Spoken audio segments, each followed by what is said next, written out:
¿Cómo se sienten, hermanos? Bendecidos, qué bueno, wow, la gente vinieron hoy con deseo, Espero que no se nos vayan los humos. Le damos la bienvenida a las visitas, tenemos visita en la casa, siempre son bienvenidos. Y gracias por los hermanos que han llegado. Como decía el hermano Nico, el pastor, se acabó la serie de las mujeres, ¿se acuerdan de eso? Las mujeres extraordinarias. Tenemos esta miniserie que va a ser el estudio del libro de Abdías, y lo buscamos ahí. El libro de Abdías está entre el libro de Amós y el libro de Jonás, y si no lo encuentran yo se lo leo de acá, ¿no? Pero ante todos, hermanos, los que no me conocen, me llamo Ernesto y sirvo aquí junto con mi esposo y mi familia, y aquí andamos compartiendo hoy la palabra de Dios. Vamos a orar y empezamos. Padre, Señor, te damos gracias por lo grande que eres, Señor, lo misericordioso que eres, Padre, y venimos a ti con un corazón humilde a exaltarte, Señor, a buscar, a bendecir tu nombre, Padre. Que en esta tarde tu Espíritu Santo nos hable, nos enseñe, nos guíe, Señor. Señor, y las personas que no te conozcan, Señor, que puedan llegar a una relación personal contigo. Te exaltamos y te adoramos en el nombre santo de Cristo Jesús. Amén. Entonces, como hablábamos anteriormente, vamos a empezar con el libro de Abdías, y es un libro bien corto. Vamos a empezar y lo vamos a acabar. No va a ser una cosa tan larga, pero es un libro corto. Pero para poder entender qué pasa en esta parte de la Biblia, en Abdías, tenemos que saber la historia de Saúl y de Jacob. Muchos se acuerdan, otros tal vez no se acuerdan, y los que no lo han leído, lo vamos a leer acá un poquito. Se la voy a parafrasear para acordarnos. Pero la historia está en el libro de Génesis, capítulo 25. Y si recuerdan, el miércoles hablábamos en el grupo de hombres acerca de la promesa que Dios le había hecho a Abraham. ¿Se acuerdan de eso? Entonces, Dios le hace una promesa a Abraham, que es el abuelo de Esaú y de Jacob. ¿Y qué es lo que le dice? Que serían una gran nación. A través de ellos, todas las naciones de la tierra serían bendecidas en él, ¿no? Pero esta bendición siguió a Isaac y más tarde a uno de los nietos, que es Jacob. Entonces, el hijo de Abraham con Sara se casa con Rebeca. Eso está en Génesis 24, y no planeo leerle todo esto, ¿no? Y la historia dice que Rebeca era estéril. Entonces Isaac oró al Señor y ella quedó embarazada de gemelos. Desde el vientre los niños luchaban. Y Dios le reveló a Rebeca ahí en Génesis 25, 23, dice: 2 naciones hay en tu seno y 2 pueblos serán divididos desde tus entrañas. Des en cuenta que no le dice 2 niños, 2 naciones y 2 pueblos serán divididos desde tus entrañas. Y un pueblo será más fuerte que el otro pueblo, y el mayor servirá al menor. Entonces aquí están los 2 gemelos, Esaú y Jacob. Desde el nacimiento ya vemos que hay rivalidad. Dice la Biblia que Esaú nació primero cubierto de vello, decían que era pelirrojo, y Jacob nació agarrando el talón de Esaú. Esaú creció siendo un cazador, mientras que Jacob era más tranquilo, permaneciendo en casa. Isaac, el papá, favorecía a Esaú por la habilidad de ser cazador, mientras que Rebeca preferiría a Jacob. Lo vemos en Génesis 25. Y aquí, hermano, es bueno saber y hacer una parada a los padres que tenemos diferentes hijos. Tenemos que tener cuidado, no tener un favor sobre cierto hijo, porque eso puede traer consecuencias. Y vamos a ver qué sucede cuando esos problemas pasan. Ahí continuamos la historia y dice que Saúl vende su primogenitura. Un día llega de casa, tiene hambre. ¿Y qué pasa? Jacob aprovecha la oportunidad y le vende por un plato de lenteja. Él cambia su primogenitura. Eso está en Génesis 25. Y todavía sigue el drama con esta familia. Después vemos que Jacob le roba la bendición a Esaú. Y eso está en Génesis 27. Cuando Isaac era viejo, el padre, y estaba ciego, quiso bendecir a Esaú antes de morir. Sin embargo, miren qué sucede. La mamá Rebeca, ¿qué hace? Ayudó a Jacob a disfrazarse como Esaú y engañó a Isaac. Cuando Esaú se enteró, se llenó de ira y planeó matar a Jacob, por lo que Jacob huyó a la casa de su tío Labán. Como hemos visto hasta aquí, hermanos, eso parece una telenovela de Univisión o Telemundo. Aquellos que ven telenovelas, no veo mucho, pero los personajes de la Biblia son personas igual que nosotros, hermanos. Hay veces que Son personas ordinarias, pero Dios es el extraordinario que los usa en su plan. Entonces, el favoritismo de los padres y la falta de resolución de conflictos es una cosa que tenemos que tener en cuenta. En esta familia habían problemas y no habían solucionado unos conflictos. Habían conflictos, eso llevó a un gran rencor. La enemistad no solo afectó a los dos hermanos, sino que también influyó en los descendientes de ellos. ¿Ok? Y es muy importante saber cómo vamos a hacer las cosas con nuestros hijos, porque cualquier decisión que uno hace, buena o mala, va a tener una consecuencia. Y en este caso, hubo problemas. Continuó a las generaciones posteriores, especialmente entre los israelitas, que eran la descendencia de Jacob, y los edomitas, que eran los descendientes de Esaú. Seguimos leyendo la Biblia y dice que después de muchos años de separación, Jacob regresa a su tierra con su familia, temiendo la venganza de su hermano, le envía regalos, él lo acepta, parece que se perdona, le da un abrazo, en Génesis 33. Entonces Esaú se mudó a la montaña del sur y estableció el reino edomita, Idumea, pero continuaron como enemigos. Y es que aquí, que vamos a empezar nuestra prédica, y así con ese historial ya nos damos cuenta qué va a pasar en el libro de Abdías. Pero antes de entrar ahí, hermano, hay veces que nos hacemos la pregunta, ¿cómo están las relaciones de nosotros con nuestros parientes, con nuestros hermanos en la iglesia? ¿Tenemos conflictos sin resolver? Porque cuando no resolvemos los conflictos entre nosotros, o no queremos dar la cara, o no, yo no quiero hablar de eso, ¿qué sucede? Van a haber problemas. Me gustaría leer, ahí dice la palabra en Mateo 18, 15, 16. Dice, si tu hermano peca contra ti, ve a solas con él y hazle ver tu falta. Si te hace caso, has ganado a tu hermano. Pero si no, lleva contigo a uno o dos más para que todo asunto se resuelva mediante el testimonio de 2 o 3 testigos. Lo que me llama mucho la atención aquí es que dice la palabra, si tu hermano peca contra ti. ¿Y qué es lo que dice más adelante? Ve a solas. Y en muchas ocasiones, ¿qué hacemos? No, él fue que pecó, él ofendió, yo voy a esperar que él venga. La palabra nos manda, hermano, que nosotros tomemos la iniciativa y vayamos. Nosotros somos los que conocemos la palabra de Dios en ese punto.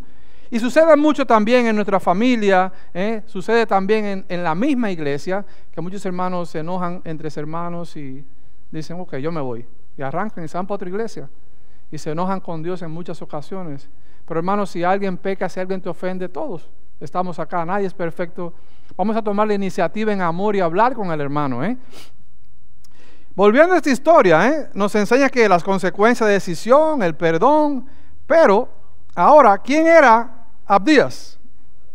Dice el libro que Abdías era uno de los profetas menores del Antiguo Testamento. Imagínense que ese libro es el más pequeño del Antiguo Testamento, tiene 21, 22 versículos, y el nombre Abdías significa siervo de Jehová o adorador de Jehová.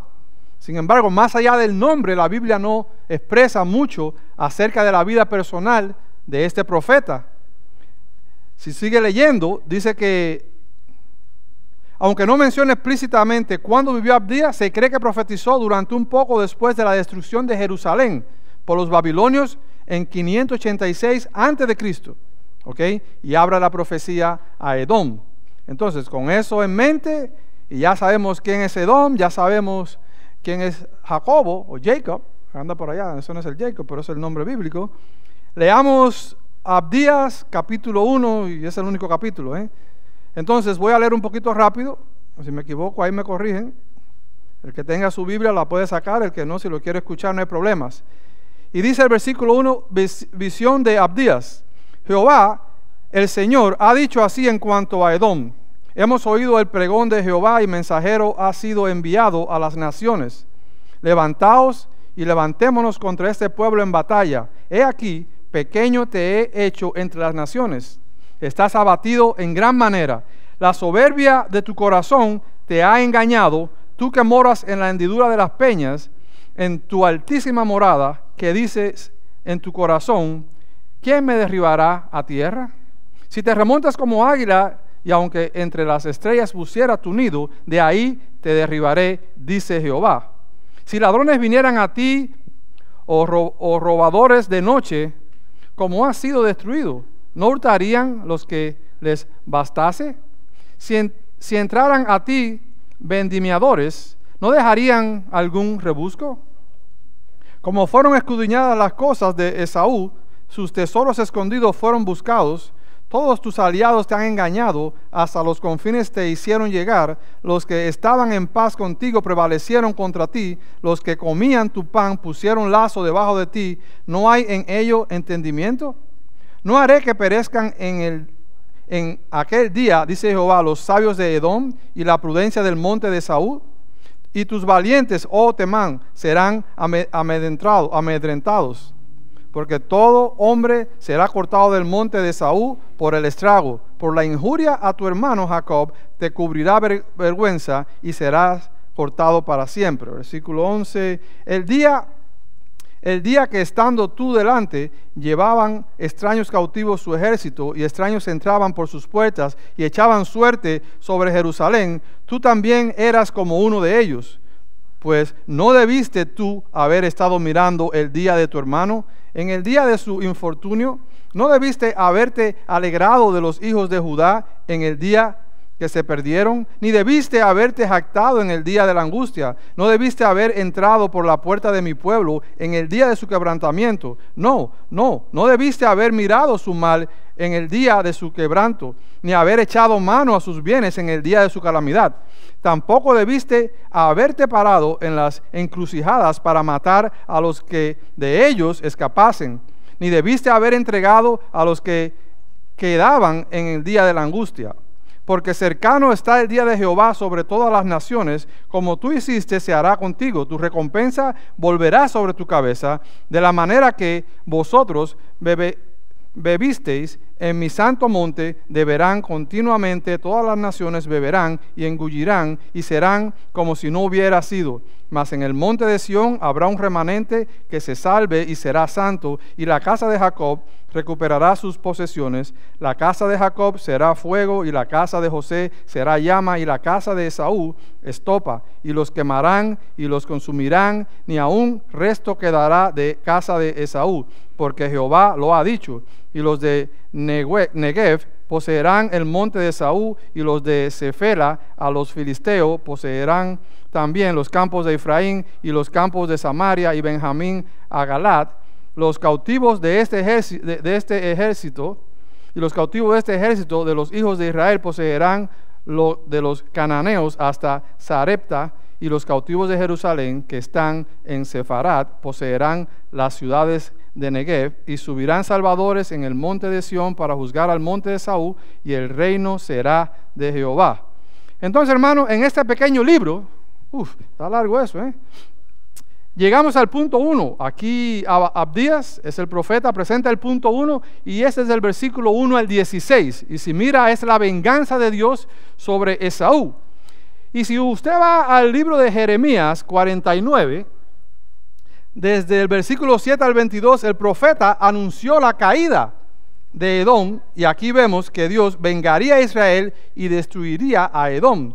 Pero, ¿por qué? Uno se pregunta, ¿por qué Dios iba a destruir a Edom, que era el hermano de Israel? ¿Por qué? Bueno, por sus pecados. Si tú miras ahí, ¿cuáles son los pecados que están en esta parte del libro? Versículos 3 y 4, mire, los pecados. El número 1, el orgullo. Dice el versículo 3, la soberbia de tu corazón te ha engañado. Tú que moras en las hendiduras de las peñas, en tu altísima morada, que dices en tu corazón, ¿quién me derribará la tierra? Si te remontas como águila, y aunque entre las estrellas pusiera tu nido, de ahí te derribaré, dice Jehová. Y usted mira, Edom era una ciudad pequeña, pero se jactaba de grandes logros, y con eso se le llena de soberbia, de orgullo su corazón.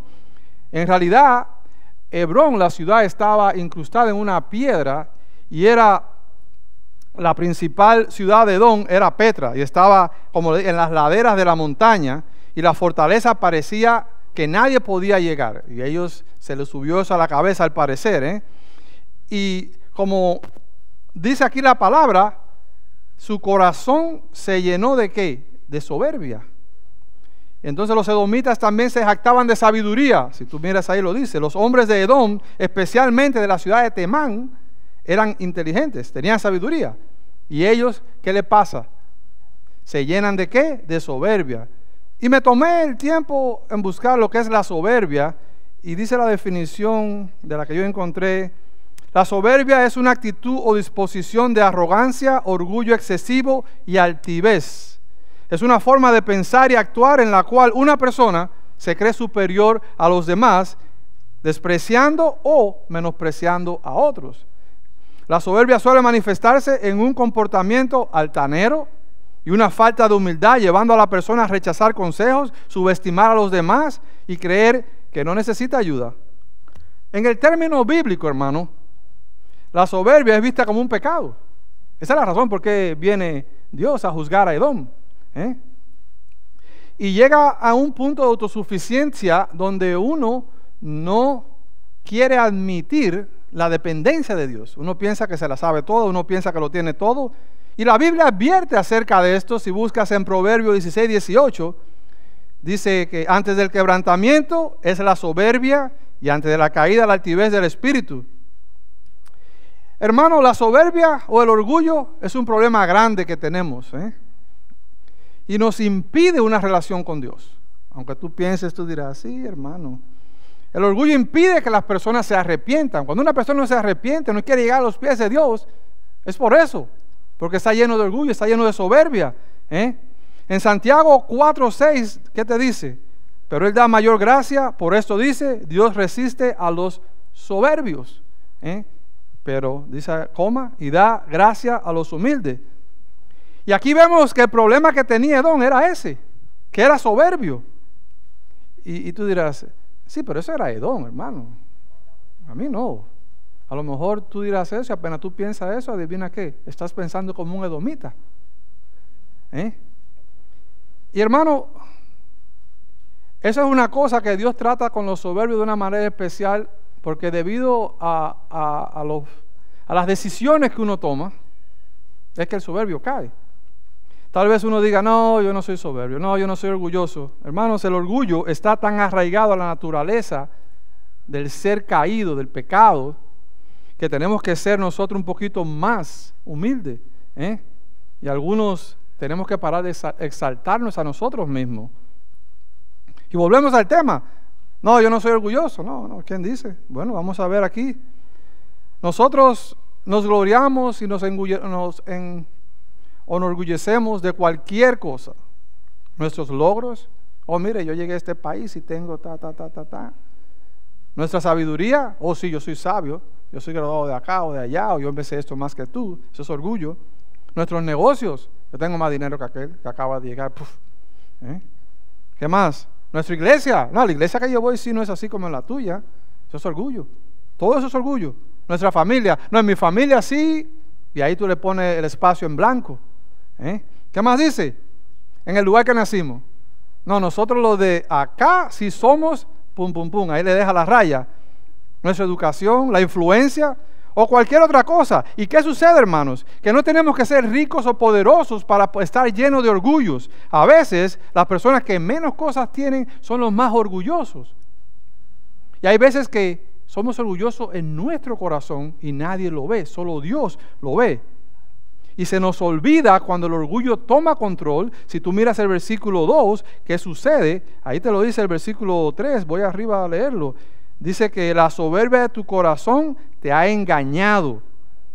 Cuando uno se pone soberbio, cuando uno se pone orgulloso, adivina qué pasa, se engaña. Entonces se nos olvida que Dios nos lo ha dado todo y ya no queremos depender de Dios. Tenemos que tener mucho cuidado cuando empezamos a caminar en eso. Dice la palabra en Lucas 4:11, porque cualquiera que se enaltece será humillado y el que se humilla será enaltecido. ¿Cuál es el motivo cuando tú le sirves a Dios? Cuando tú le predicas a Dios acá arriba o cuando tú le sirves a Dios, el grupo un poquito más chiquito, ¿no? O cuando estás en tu ministerio, tú lo haces para enseñar el poder que tú tienes, o que tú eres el mejor, o que tú tienes un talento que otro no tiene, o tú lo haces de verdad porque tú amas a Dios y le quieres servir a Dios con el talento que Él te ha dado. Y dirá, concho, yo creo que la prédica era de Edom, no es para mí. Pero es necesario pensar en eso, hermano. ¿Cuál es el interés que tenemos en nuestro corazón, la intención del corazón de nosotros cuando estamos en el trabajo, cuando estamos en la familia, cuando estamos trabajando con otras personas o personas que son aparentemente menos que nosotros. Tenemos que tener cuidado con eso, hermanos, porque en la Biblia es diferente que en el mundo. Dice la palabra que si tú te enalteces, si tú te pones alto ante Dios, Él te echa a un lado. Entre más bajito vengamos ante Dios, más alto Él te va a poner. Eso es humildad. Dios nos dé humildad. Y volviendo a la lectura, ¿qué le pasaba a Edom? Tenía orgullo y por eso iba a ser juzgado. Ahí cometieron otros pecados. Miren, versículo 7, su alianza. Dice que todos sus aliados están engañados. En lugar de compartir la carga de su hermano de Israel, ¿no? ¿Qué hizo? Los edomitas se aliaron a las naciones que venían a oprimir a Jerusalén. Es muy fácil a veces que nosotros tenemos hermanos y en vez de apoyar a los hermanos nos ponemos en contra del hermano. Otros pecados que cometían los edomitas, versículo 10, la violencia. Dice el versículo 10, por la injuria a tu hermano Jacob te cubrirá vergüenza y serás cortado para siempre. Los edomitas ayudaron a destruir a Jerusalén. Se pusieron de parte de los enemigos de Jerusalén. Y usted dice, pero ellos no hicieron nada. Hermano, al ver lo que estaba pasando a Jerusalén, que era su hermano, y no hacer nada, forman parte ellos de lo que estaban haciendo. Tal vez no levantaron la mano para dañar al otro, pero se quedaron callados. Y en muchas ocasiones eso sucede, que tú ves que va a pasar algo, está pasando algo, tú puedes decir algo. No, eso no es my business, dicen en inglés, eso no es mi negocio, aquello que se lo averigüen, yo no me meto en eso. Aún uno pudiendo hacer el cambio. ¿Qué otro pecado tenían los edomitas? Se regocijaron, versículo 12. Y le dice Jehová, pues no debiste tú haber estado mirando el día de tu hermano en el día de su infortunio. No debiste haberte alegrado de los hijos de Judá en el día que se perdieron. Ni debiste haberte jactado en el día de la angustia. Edom debía estar llorando por la calamidad que le estaba pasando a su hermano. ¿Y qué es lo que hicieron ellos? Empezaron a reírse, a mofiarse. Hermano, cuando un hermano cae en pecado y se arrepiente, ¿cómo lo tratamos? ¿Nos reímos? Así que no te caiga bien el hermano, porque en la viña del Señor hay de todo. Hay veces que un hermano cae y ¿qué hacen muchos o otros o cualquiera? Es bueno que le pasó, yo sabía. Y ahí uno le echa más tierra, darle patada a un caballo muerto. Dice la palabra, hermano, ustedes que son espirituales, tenemos que venir con amor, porque adivina qué sucede. Mira lo que dice Proverbio 24, 17 al 18. Cuando cayera tu enemigo, no te regocijes, y cuando tropezara, no se alegre de tu corazón, no sea que Jehová lo mire y le desagrade y aparte sobre él su enojo. Hermanos, tenemos que tener cuidado cómo criticamos a otras personas. Decía la otra vez que prediqué que el que lleva el morral solo sabe lo que lleva en el morral y cuánto pesa. Es un dicho que me decía un hermano allá. Entonces, tenemos que tener amor con las personas. Otro pecado que hicieron ellos, versículo 13, saquearon. No debiste haber entrado en la puerta ni de mi pueblo en el día de su quebrantamiento. No debiste haber mirado su mal en el día de su quebranto, ni haber echado mano a sus bienes en el día de su calamidad. Estos edomitas se aprovecharon de la suerte de los judíos, entraron y se robaron las riquezas de la ciudad de ellos. No pudieron atrapar a los ladrones, pero Dios lo vio. Dios lo ve. Otro pecado que hicieron, el versículo 14, frenan el escape de los judíos. Dice el versículo 14, tampoco debiste haber parado en las encrucijadas para matar a los que de ellos escapasen, ni debiste haber entregado a los que quedaban en el día de angustia. ¿Usted sabe lo que hacían ellos, hermano? Cuando iban a ser ellos llevados por los babilonios, había una familia que escapaban. ¿Y qué hacían los edomitas? Les cerraban. Mira el versículo lo que dice. Los cerraban, los mataban y a otros los entregaban de vuelta. Y para que ustedes sepan, si lees el libro de Daniel capítulo 1, Dios es el que le entrega a Nabucodonosor, a los judíos, porque Dios quería trabajar en su corazón. Entonces, estas personas mataron a algunos y a otros entregaron a los babilonios, pero Dios estaba mirando. Mira el versículo 15. Porque cercano está el día de Jehová sobre todas las naciones, como tú hiciste, se hará contigo, tu recompensa volverá sobre tu cabeza. Dios los trataría de la misma manera que ellos trataron a los judíos. Y si seguimos leyendo, ahí en el verso 17, el profeta Abdías cambia el tono y comienza entonces a hablar profecía de bendición a favor del remanente de Israel. Y eso nos lleva al punto 2, bendiciones para el pueblo de Dios. Lo que Edom pensó que iba a ser para la destrucción, para Israel sería una restauración, porque Dios restaura a su pueblo. Mire el versículo 17 al 18, te lo dice claro. Mas en el monte de Sión habrá un remanente que se salve y será santo, y la casa de Jacob recuperará sus posesiones. La casa de Jacob será fuego, y la casa de José será llama, y la casa de Saúl estopa. Y dice que, y los quemarán y los consumirán, ni aun resto quedará de la casa de Saúl, porque Jehová lo ha dicho. Siempre se va a cumplir lo que la palabra de Dios dice que se va a cumplir. El Señor es claro, las pruebas y cargas de este pueblo de Dios no eran por mucho tiempo, porque el Señor iba a librarlo. Mira el versículo 19, ahí te dice hasta el 19 hasta el 20. Abdías habla de un día venidero cuando Israel ocupará y poseerá la tierra que una vez perteneció a Esaú. Dios quiere que su pueblo recupere todas sus posiciones. Y lo lindo de esta profecía al final, mira lo que dice.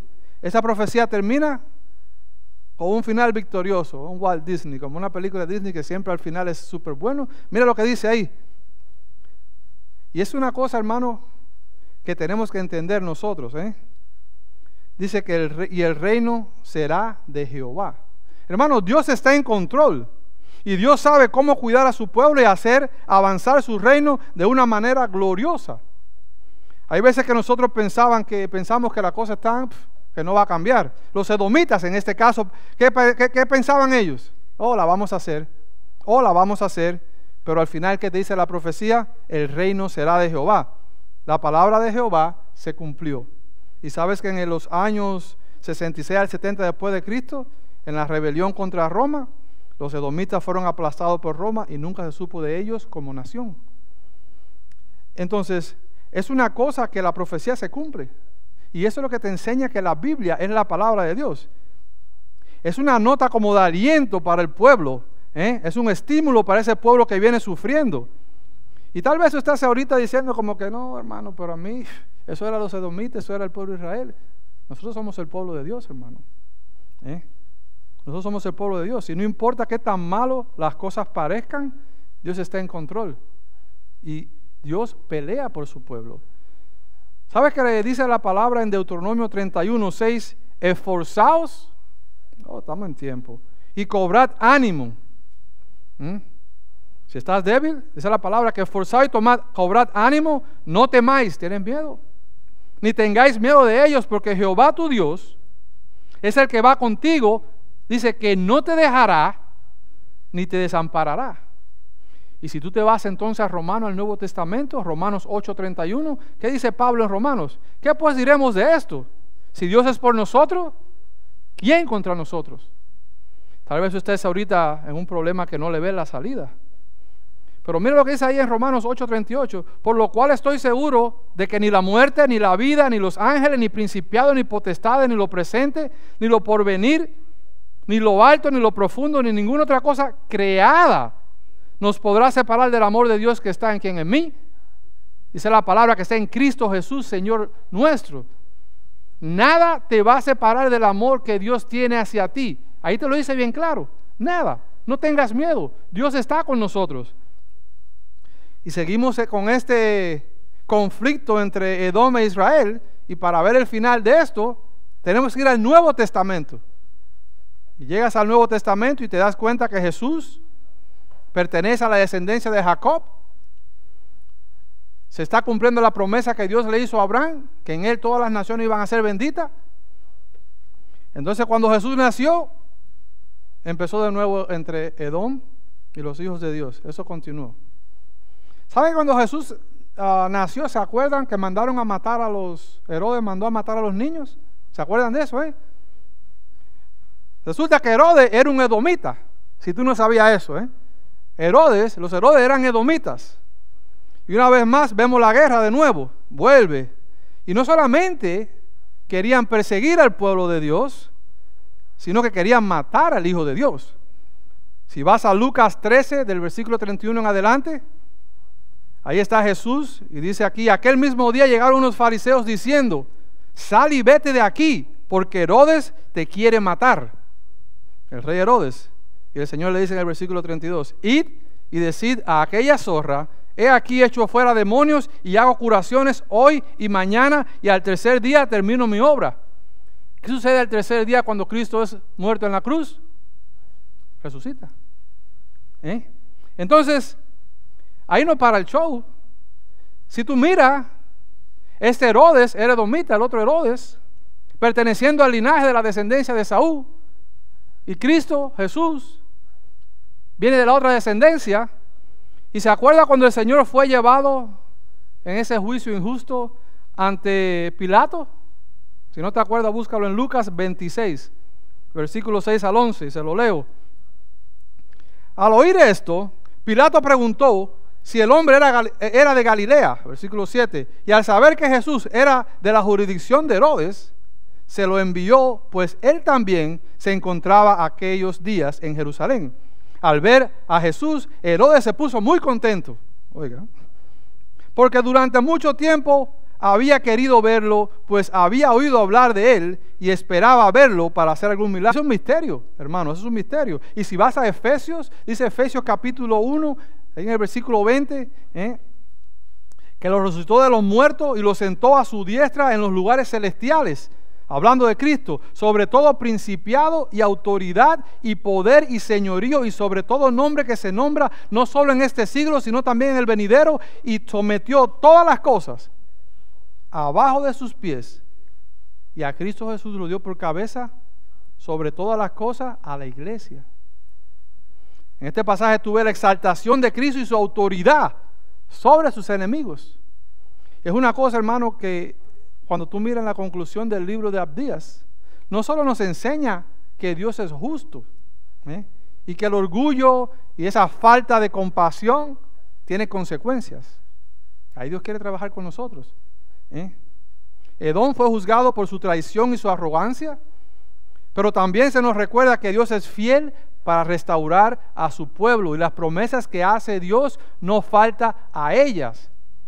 Es importante recordar eso, porque hay veces cuando viene problema a nuestra vida, pensamos que el mundo se va a acabar y no nos recordamos lo que la palabra de Dios dice, y tenemos que volver una y otra vez a las Escrituras y ver, leer, memorizar, a hablarnos nosotros mismos lo que dice las Escrituras. Hoy somos llamados a vivir en humildad y a mostrar compasión con otras personas y confiar en que Dios es nuestro defensor. No importa en qué situación tú estás, en tu trabajo, en casa, en la posición que tú estés, que sientes que te están ultrajando, Dios es tu defensor. Entonces, me gustaría invitarte a reflexionar en la poderosa promesa que está aquí en Colosenses 2, lo que leí anteriormente. La palabra de Dios nos dice que aunque estábamos muertos en nuestros pecados, Dios nos dio vida juntamente con Cristo. Y tú dirás: no, yo estoy vivo. Espiritualmente, si tú no has aceptado a Cristo en tu corazón, tú estás muerto. Y siempre me gusta preguntar: ¿qué sucede si te mueres hoy? ¿Qué van a decir? No, yo no sé, yo soy una buena persona. Nosotros hemos faltado a la ley moral de Dios. Eso es lo que la palabra nos enseña, que la paga del pecado es la muerte. Pero ¿sabes qué? Cuando Dios, te lo dice ahí, manda a Cristo a la cruz a morir, porque como es una vida eterna, tiene que ser un Dios eterno. Es por eso que Cristo tiene que morir. Ni tú, ni yo, ni ningún animal que ponían el sacrificio podía pagar esa deuda eterna que tenemos nosotros con Dios, porque Dios es justo, y no importa qué tan bueno tú seas ante esta sociedad. Dice el libro de Isaías que nuestras obras son trapos de inmundicia ante Dios. Es por eso que Dios tiene que mandar a Cristo Jesús a morir en la cruz por nuestros pecados. Pero lo lindo que la palabra dice que Él nos dio vida junto con Cristo. Lo lindo dice que perdonando todos nuestros pecados, dice que Jesús anuló el acta de los derechos que había contra nosotros, clavándolo en la cruz.